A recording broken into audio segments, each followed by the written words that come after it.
नमो भगवते वासुदेवाय। ओम नमो भगवते वासुदेवाय।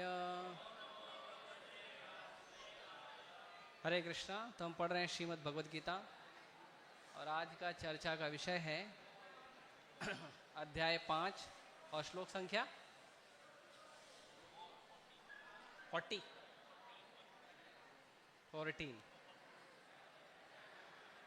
न कृत्वं न कर्माणि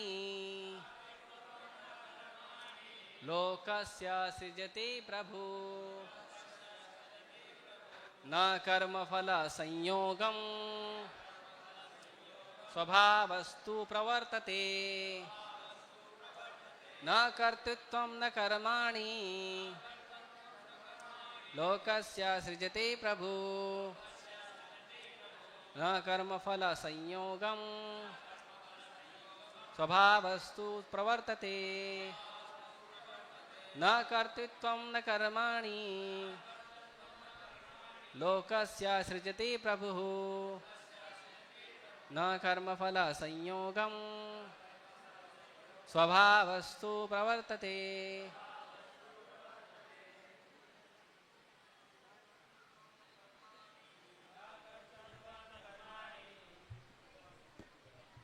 लोकस्य सृजति प्रभु न कर्मफल संयोगं स्वभावस्तु प्रवर्तते।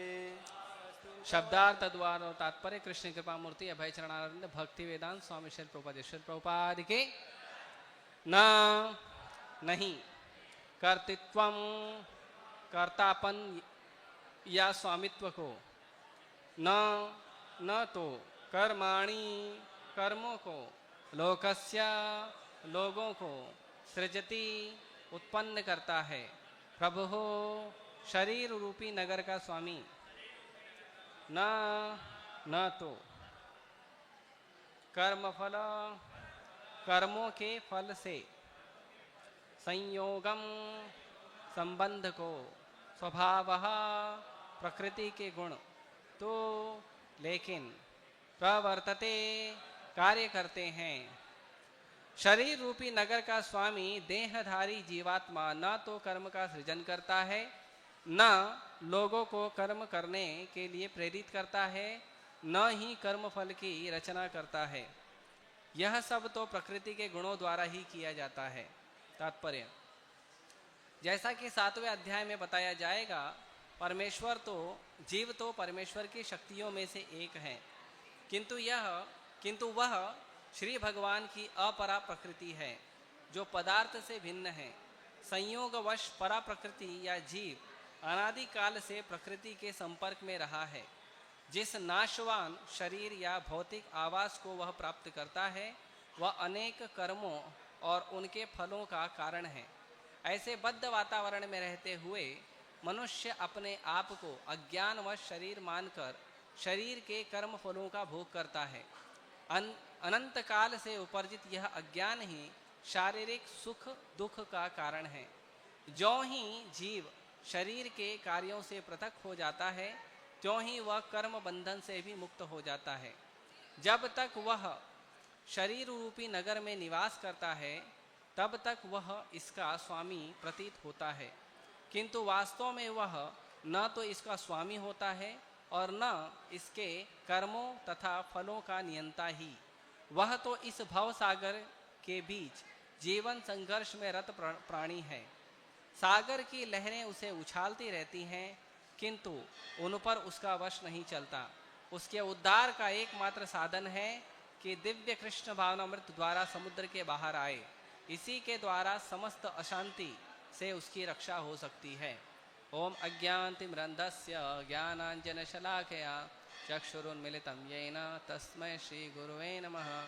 श्रीचैतन्यमनोभीष्टं स्थापितं येन भूतले स्वयं रूप कदा मह्यं ददाति स्वपदान्तिकं।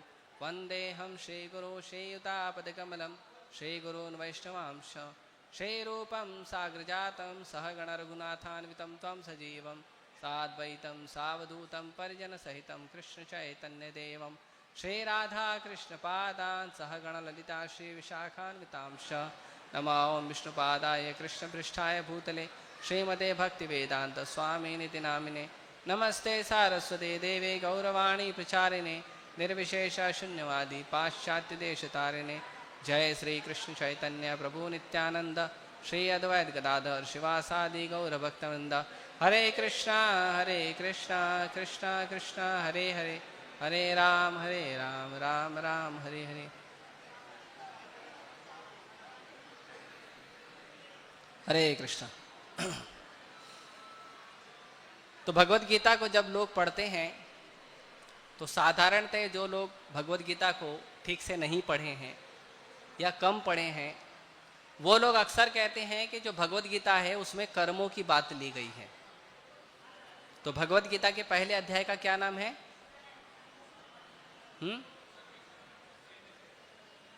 ऑब्जर्वेशन ऑफ, हाँ, सैन्य क्षेत्र का निरीक्षण, पहला अध्याय। दूसरा अध्याय क्या है? गीता सार। तीसरा अध्याय क्या है? कर्मयोग। चौथा दिव्य ज्ञान। और पांचवा कृष्ण भावनामृत में कर्मयोग। तो तीसरा अध्याय बोले हैं कर्मयोग और पांचवा अध्याय क्या बोल रहे हैं? कृष्ण भावनामृत में कर्मयोग। तो कर्मयोग, और भगवान ने भगवत गीता में कर्म की बात की ही नहीं है। भगवान ने भगवत गीता में कर्म योग की बात की है। जैसे उदाहरण के लिए श्रील प्रभुपाद जी कहते हैं कि जब दो बिजनेसमैन बात करते हैं तो दो बिजनेसमैन गीता का बात नहीं करेंगे, गीता में क्या बोला है, भागवतम में क्या बोला है, राइट? वो अपना बिजनेस का बात करेंगे, मार्केट का क्या सिचुएशन है और कितने में हमारा जो सस्ता माल है, कच्चा माल है, रॉ मटेरियल वो आएगा, कितने में हमारा उसका लागत लगेगा, कितना उसके अंदर हमको लेबर लगाना पड़ेगा, मार्केटिंग के लिए कितना खर्चा करना पड़ेगा, और फिर बाद में फाइनल प्रोडक्ट बेचेंगे तो वो कैसे जाएगा, उसके लिए डिस्ट्रीब्यूटर का कैसे शेयर होगा, फिर हमारा प्रॉफिट कितना होगा, पिछले साल इतना प्रॉफिट था, अगले साल कितना होगा, राइट? ये सब चर्चा होता है। तो ये दो बिजनेसमैन की बात है। दो स्पोर्ट्समैन बात करेंगे तो खेल कूद का बात करेंगे, फुटबॉल वाला फुटबॉल का करेगा, क्रिकेट वाला क्रिकेट का करेगा। दो स्टूडेंट बात करेंगे तो पढ़ाई लिखाई का बात करेंगे।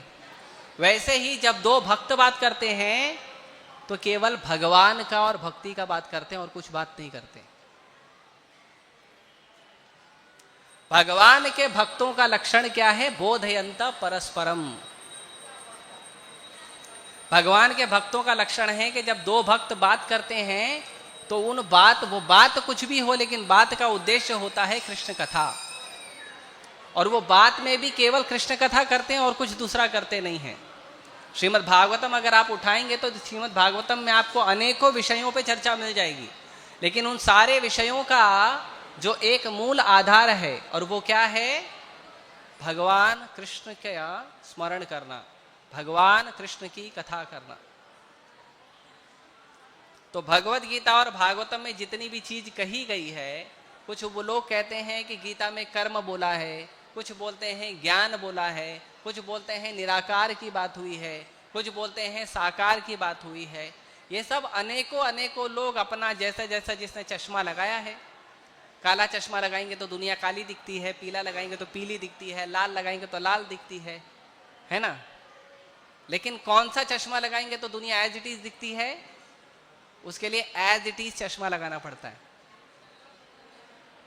Transparent via media. ट्रांसपेरेंट चश्मा लगाएंगे तो दुनिया एज इट इज दिखती है। इसीलिए ये जो भगवत गीता है इसका नाम है Bhagavad Gita as it is. क्यों? क्योंकि ये ट्रांसपेरेंट चश्मा है।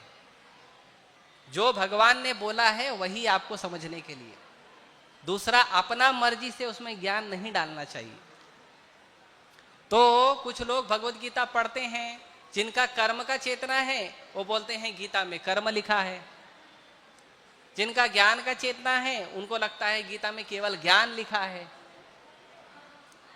जिनका ध्यान का चेतना है उनको लगता है गीता में केवल ध्यान लिखा है। कुछ लोग हैं गीता में अनेकों 3 गुणों का वर्णन करते हैं। लेकिन भगवान ने भगवत गीता में क्या कहा है? योग। भगवान ने भगवत गीता में कहा है योग के बारे में। योग का मतलब होता है प्लस करना, जोड़ना। प्लस होता है ना, आपने मैथमेटिक्स में आपने सिग्नेचर देखा होगा, माइनस का सिग्नेचर होता है, प्लस होता है, डिवीजन होता है, मल्टीप्लिकेशन होता है ना। हिंदी में कहेंगे तो योग होता है, घटाना होता है, गुणा होता है, भाग होता है, राइट। तो भगवत गीता में भगवान ने योग की बात की है। जहां पे भगवान ने कर्म बोला है वहां पे कर्म नहीं है, कर्म योग है। जहां पे भगवान ने ज्ञान बोला है वहां पे ज्ञान नहीं है, ज्ञान योग है। जहां भगवान ने ध्यान बोला है वहां ध्यान नहीं है, वहां पे ध्यान योग है। वैसे ही भगवान ने जब भगवत गीता में भक्ति के बारे में बात किया है तो भगवान ने केवल भक्ति नहीं बोला है, भक्ति योग बोला है। योग मतलब जुड़ना। क्या जोड़ना है आपको? अपने आप को अपने परम पिता से जोड़ना, आत्मा को परमात्मा से जोड़ना, उसको योग कहते हैं। तो जब तक हम ये बात नहीं समझेंगे, जब तक हमको उद्देश्य नहीं पता होगा गीता पढ़ने का, तब तक हम गीता पढ़ के भी भ्रमित ही रहेंगे। आप इंटरनेट पे देखेंगे तो बहुत सारे मोटिवेशनल स्पीकर हैं, वो भगवत गीता से मोटिवेशन निकालते हैं और बहुत सारा श्लोक बोलते हैं। भगवान ने अर्जुन को बोला, उठो अर्जुन, अपना धनुष उठाओ, लड़ाई करो, है ना, बोलते हैं। भगवान ने बोला है भगवत गीता में। तो ऐसे कुछ कुछ चीजें उठा लेते हैं वो लोग। लेकिन भक्त जो होता है वो भगवान के सभी शब्दों को पढ़ता है, समझता है और भगवान ने जिस उद्देश्य के लिए बोला है उस उद्देश्य के अनुरूप कार्य करता है। इसीलिए केवल जब तक व्यक्ति का भगवान कृष्ण के चरण कमल में भक्ति का भाव नहीं होगा तब तक गीता समझ में आने वाली नहीं है। केवल कर्म का भाव होगा तो थोड़ा कर्म मिल जाएगा, है ना। कर्म करो, फल की इच्छा मत करो।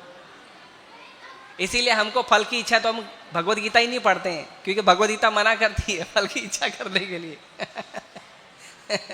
ऐसा कुछ लोगों का भ्रम है। कुछ लोग गीता इसलिए नहीं पढ़ते हैं क्योंकि गीता बोलती है कि फल की इच्छा मत करो, तो बेचारे डर जाते, नहीं हमको तो फल चाहिए, हमको तो गाड़ी चाहिए, बंगला चाहिए, नाम चाहिए, पैसा चाहिए, सब चाहिए हमको। अभी गीता तो मना करती है, भगवत गीता मना नहीं करती है। हमें पता ही नहीं है।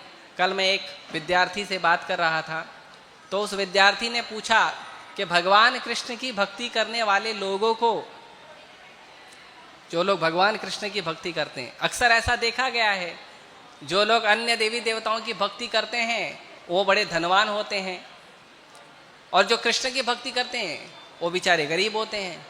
ऐसा क्यों? ऐसा क्यों? गलत बात है ना। कृष्ण तो लक्ष्मीपति हैं, लक्ष्मीपति के भक्तों को बैराग चाहिए, सब छोड़ के बैराग लेके बैठ जाते हैं। और जो अन्य देवी देवताओं का भक्ति करते हैं वो बैराग लेते ही नहीं है।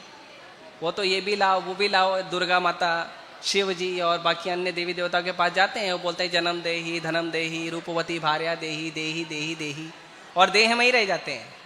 देही मतलब दिस बॉडी, देही का मतलब ये शरीर।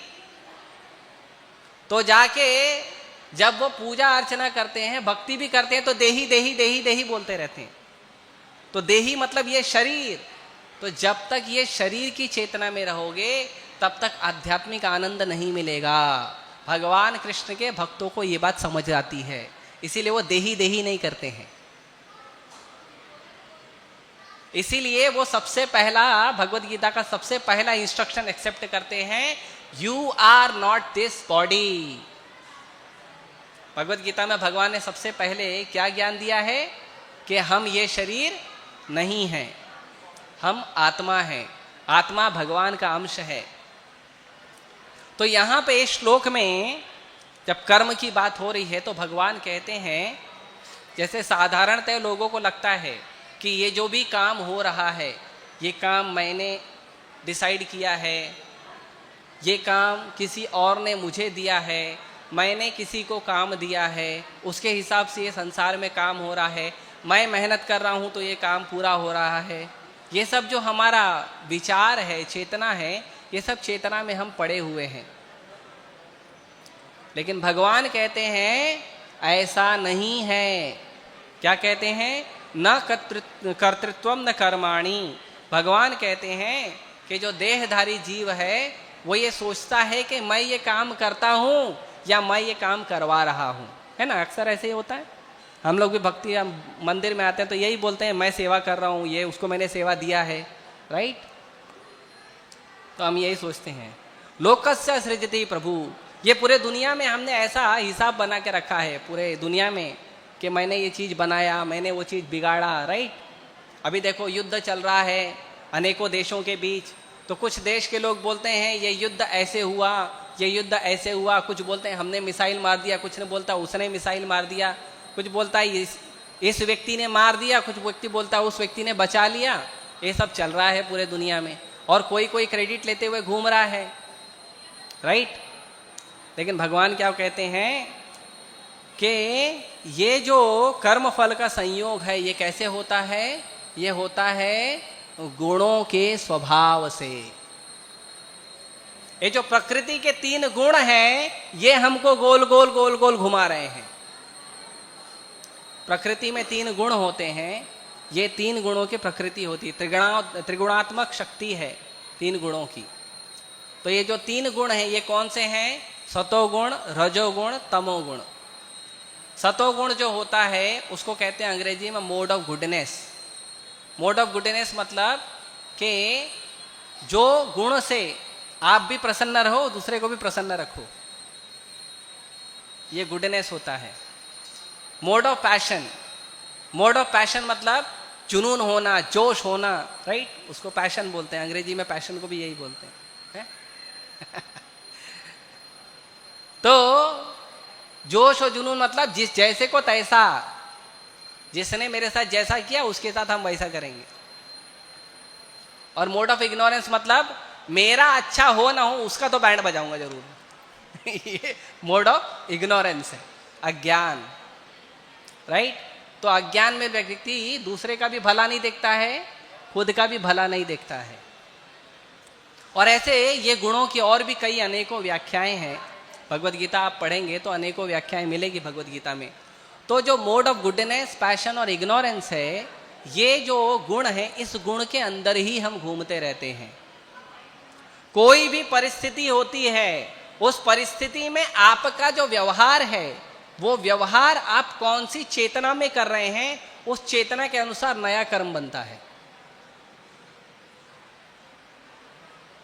कोई भी कर्म आपके सामने, कोई भी परिस्थिति हो, जैसे मान लो एक उदाहरण दे रहा हूं, मान लो आप जा रहे हो लोकल ट्रेन से। मुंबई में तो लोकल ट्रेन आप जानते हैं, है ना? एक दूसरे को बड़ा धक्का मुक्की करने का एक्सपीरियंस हो जाता है। तो मान लो आप लोकल ट्रेन से जा रहे हो और किसी व्यक्ति से आपको धक्का लग गया, तो उस समय अगर आप मोड ऑफ गुडनेस में रहोगे तो बोलोगे कोई बात नहीं, ट्रेन में धक्का लग जाता है, ठीक है? आप उसको सॉरी बोलोगे, वो आपको सॉरी बोलेगा और निकल जाओगे, जाने दो, हो गया। अभी एक सेकंड के धक्का लगने पे क्यों इतना टेंशन लेना, राइट? लेकिन उस समय अगर आपकी चेतना मोड ऑफ पैशन में होगी तो उसको बोलेंगे धक्का क्यों दिया? तो बोले कर दिया, तो कर दिया तो क्या देख के नहीं चलना होता है? तुमको चढ़ना ही नहीं आता है, झगड़ा होगा, राइट? और मोड ऑफ इग्नोरेंस में ठीक है, थोड़ा झगड़ा होगा लेकिन थोड़े में सॉरी बोल के खत्म कर देंगे। और मोड ऑफ इग्नोरेंस पर रहेगा तो पूरा बढ़िया मारपीट करेगा, लड़ाई करेगा। कार्य एक ही है, आपको थोड़ा सा धक्का लग गया, लेकिन आपकी जो चेतना है वो चेतना डिसाइड करती है आपका एक्शन। आप किस चेतना में हो? जैसे कोई विद्यार्थी है, स्कूल कॉलेज की पढ़ाई कर रहा है, तो गुडनेस का मतलब होता है वो पढ़ाई क्यों कर रहा है? पढ़ाई क्यों कर रहा है? ज्ञान लेने के लिए, चरित्र निर्माण करने के लिए। विद्या विनय संपन्ने।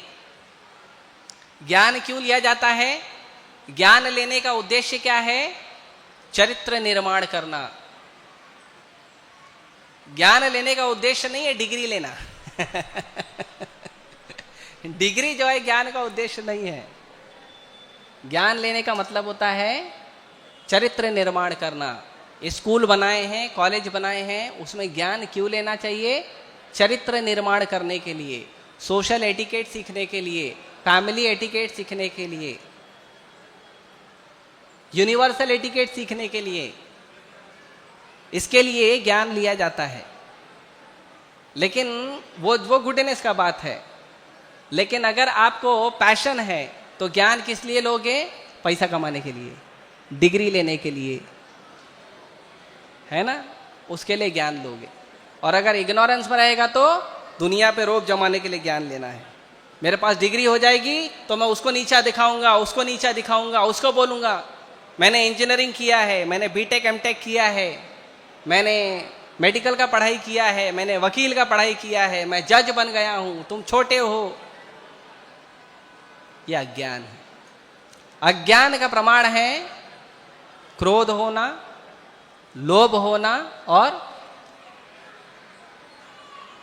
3 द्वार नरक के क्या है? हाँ, और काम होना, बहुत सारी इच्छाएं होना। तो ये जो प्रकृति के 3 गुण हैं, ये 3 गुण ही हमको हर जगह घुमा रहे हैं। ये प्रकृति के 3 गुण ही घुमा रहे हैं।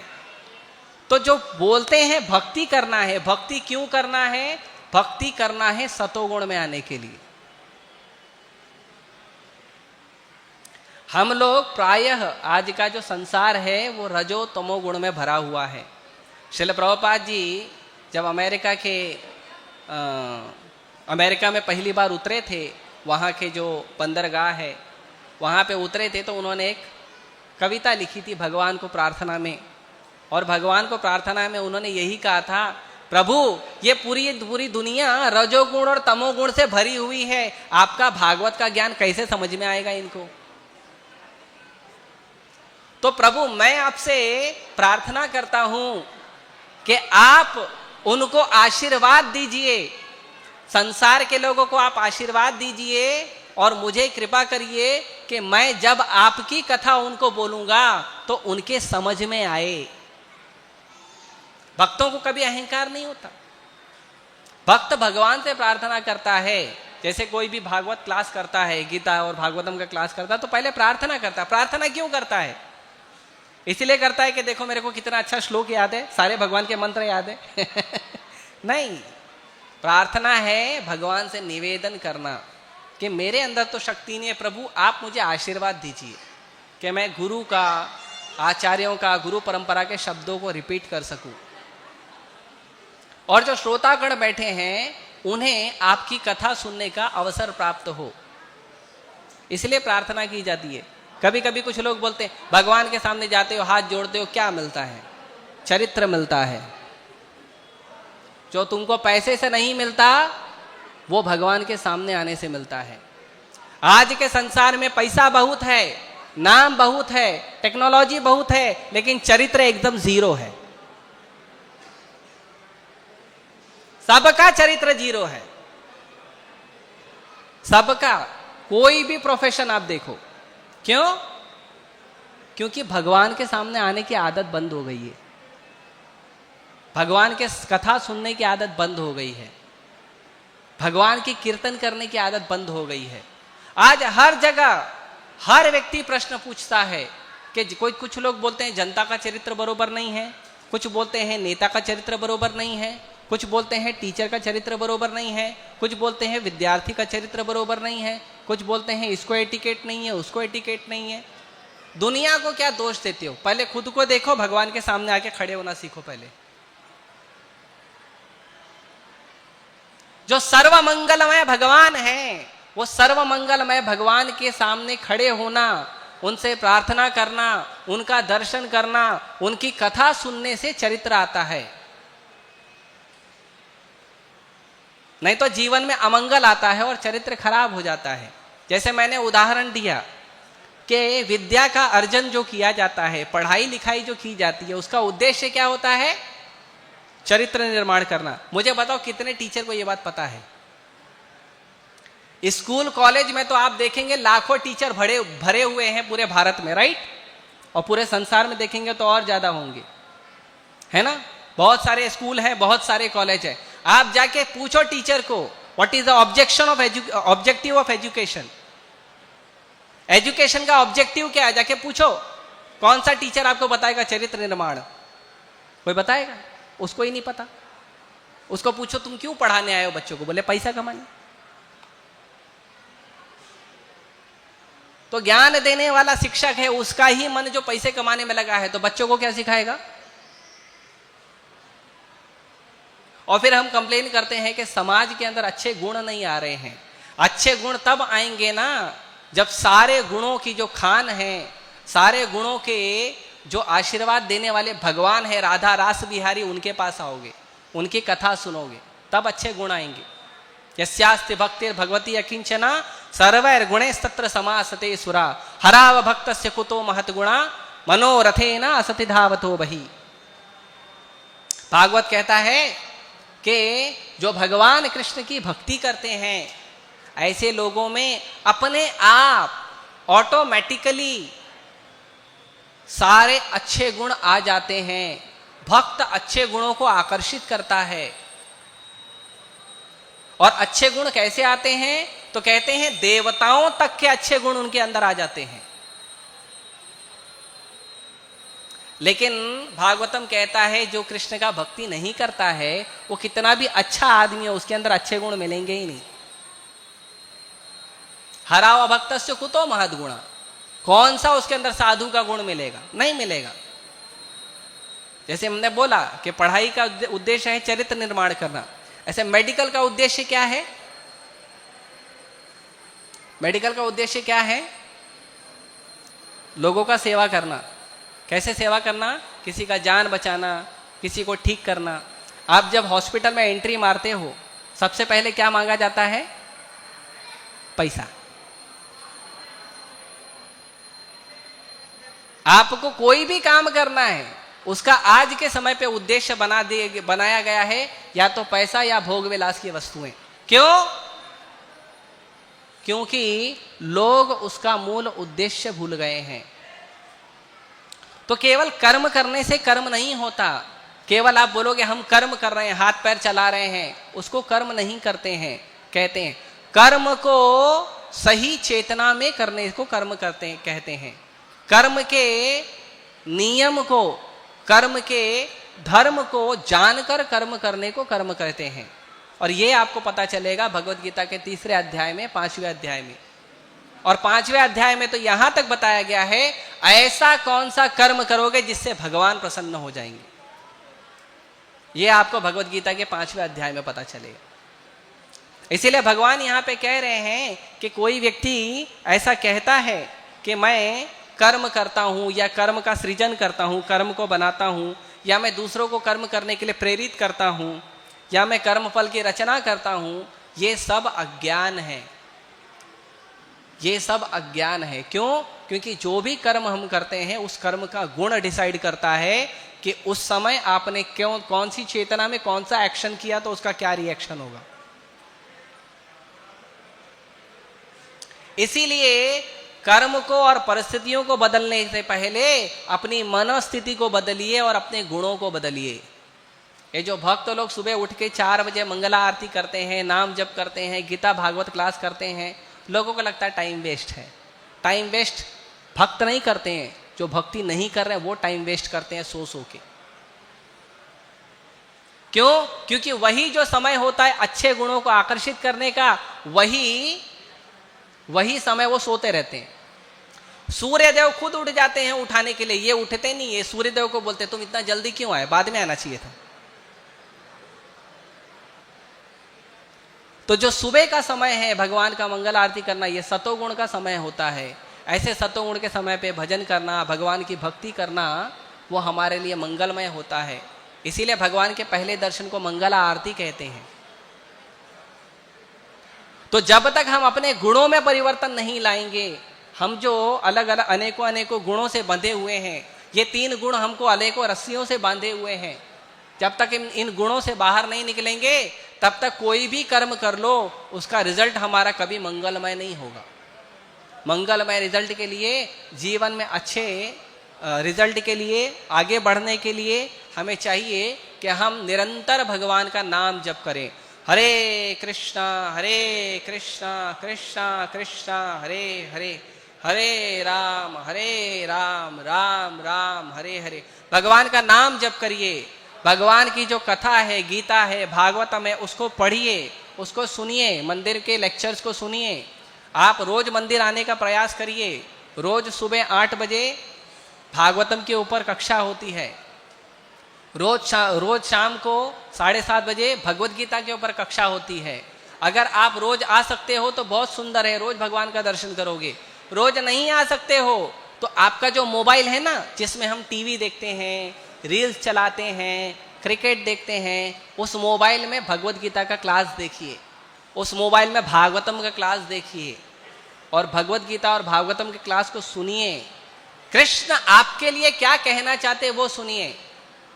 जैसे हमारे प्रधानमंत्री हैं नरेंद्र मोदी, तो वो कभी कभी मन की बात बोलते हैं, है ना, मन की बात। मैं आपसे कुछ शेयर करना चाहता हूँ, राइट। तो बहुत कुछ लोग उत्सुक होते हैं सुनने के लिए कि भाई हमारे प्रधानमंत्री कुछ बताना चाहते हैं, सुनना चाहिए। और राधा रास बिहारी मन की बात कहते हैं, वो सुनना ही नहीं चाहता कोई। भगवत गीता भागवतम, कई लोग बोलते हैं भगवान मुझसे बात करना चाहिए। भगवान बात करने के लिए तो गीता दिए है ना। गीता का मतलब क्या है? गीता का मतलब है भगवान अपने भक्तों से बात कर रहे हैं, हम उसको पढ़ते नहीं हैं। तो ये जो संदेश है, भगवान का संदेश है, भगवत गीता भागवतम, ये हमारे लिए दिया है भगवान ने। साधु ऋषि मुनि के लिए नहीं दिया है, हमारे लिए दिया है। वो तो ऑलरेडी वैराग में भगवान के ध्यान में लगे हुए हैं। हमारा क्या, हमको कौन बचाएगा? तो हमको भगवान ही बचाएंगे। इसीलिए हम सबको लाभ उठाना चाहिए। इस्कॉन ने बहुत सुंदर सुविधा की है हम सबके लिए। पूरे संसार के लिए सबसे सुंदर सुविधा इस्कॉन ने की है कि लोगों को कृष्ण कथा सुनने और बोलने का अवसर दिया है। हमें शुद्ध होने के लिए, कृष्ण के बारे में चर्चा करने के लिए एक बहुत सुंदर प्लेटफॉर्म दिया है। उसका पूरे संसार के लोगों को फायदा उठाना चाहिए। प्रयास करिए, इस्कॉन में रेगुलर आइए, प्रयास करिए, इस्कॉन के लेक्चर रेगुलर सुनिए और अपने गुणों को परिवर्तित करिए। आज जो हम रजोगुण और तमोगुण की बेड़ियों में बंधे हुए हैं, इससे अपने आप को ऊपर लाके सतोगुण में लेके आइए और उससे जाके हमारा जीवन अच्छा होगा। तो अभी भगवान राधा रासबिहारी का पट खुलेगा, आप भगवान राधा रासबिहारी का दर्शन करिए। मेरा निवेदन है, आप जो भी मंदिर आ रहे हैं, ज़्यादा से ज़्यादा मंदिर में आने का प्रयास करिए, भगवान का दर्शन करिए, चरणामृत लीजिए और भगवान का ये जो सुंदर मंदिर है, भव्य मंदिर है, इसका लाभ उठाइए। भगवत गीता भागवतम सुन के, भगवान का नाम जप करके, भगवान का नाम सुन के। तो अभी भगवान श्री श्री राधा रासबिहारी प्रकट होने वाले हैं। आप सभी से निवेदन है, दर्शन के लिए तैयार हो जाइए और आप सभी अपना दोनों हाथ ऊपर उठा लीजिए और भगवान का प्रेम से नाम लीजिए, क्योंकि भगवान आपके लिए प्रकट हो रहे हैं। तो प्रेम से नाम लीजिए, बोलिए हरे कृष्णा हरे कृष्णा कृष्णा कृष्णा हरे हरे हरे राम हरे राम राम राम हरे हरे। तो अभी भगवान प्रकट हो रहे हैं, हम सब भगवान का स्वागत करेंगे। जय श्री श्री राधा रास बिहारी ललिता विशाखा गिरिराज गोवर्धन के, जय श्री श्री सीता राम लक्ष्मण हनुमान के, जय श्री श्री गौर निताय के, भगवत वाणी भगवत गीता के, श्रील प्रभुपाद के।